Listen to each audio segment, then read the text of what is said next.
So when our first night was ending after our Newgrange and Doath experiences, we, got settled into our Airbnb, which was just north of Dublin, about an hour north of Dublin, and staying on the beach, which was beautiful. And as we were settling in to sleep, finally got relaxed, holy cow, I wasn't expecting this, but the connection to spirit was really, really easy. And I felt completely surrounded by, I guess you could say, the spirits of the land that was familiar with who I am and my connection to the land.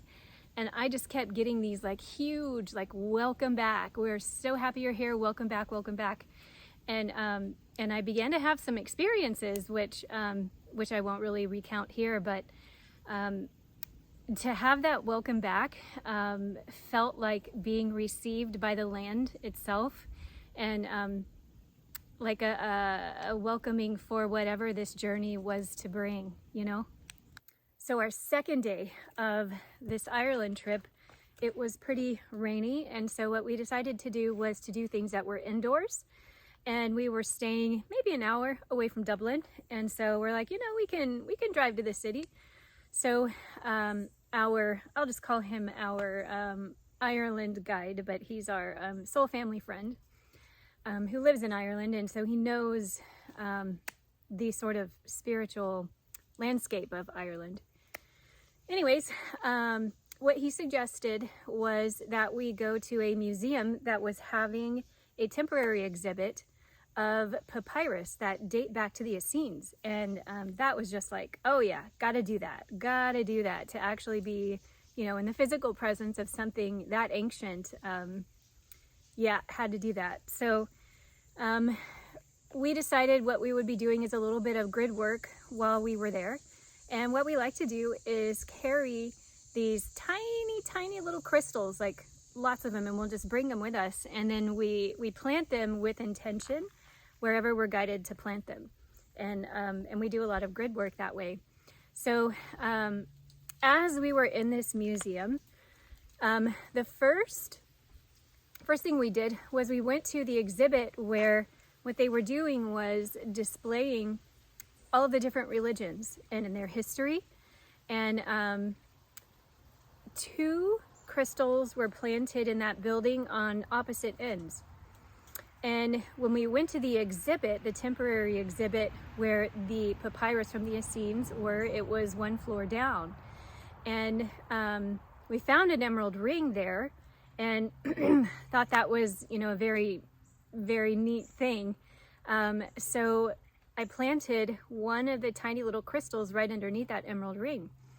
And we continued, after we finished there, we continued throughout wherever we could walk, within walking distance. It was St. Patrick's Day weekend, and downtown Dublin was absolutely crazy, and trying to drive.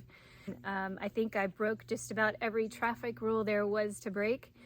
Not used to driving on that side of the road and the crowds and all of that, but so we decided to walk wherever else we were going to go that was within walking distance of that museum. And we came to the Book of Kells, and we got there, it was too late. We couldn't go in and take a tour, so we decided we were going to place some crystals there. And one of my soul sister friends who was with me decided to place one on each side of the entrance in the little drain wells.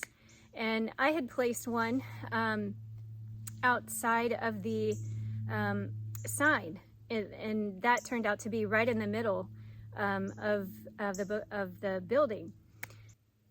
As we ended our day, one of my friends said, the one who planted those 2 crystals in the drain wells said, you know what? She realized what we had just done, the whole day with the grid work. She said, at the museum, with the crystals that were planted where all the religions were being represented, we formed a triangle. And the tip of that triangle was right underneath an emerald ring. and emerald is representative of love in the heart. So we were uniting all religions in love, and that triangle was pointing down toward the earth. And then simultaneously, we had planted 3 crystals at the Book of Kells. And with the 2 crystals on either side of the door and the one in the middle formed another triangle, but this one was pointing up.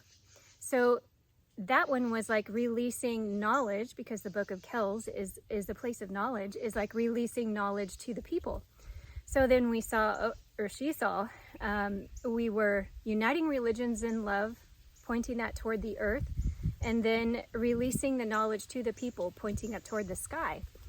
And that actually, those 2 triangles, one up, one down, forms the merkaba.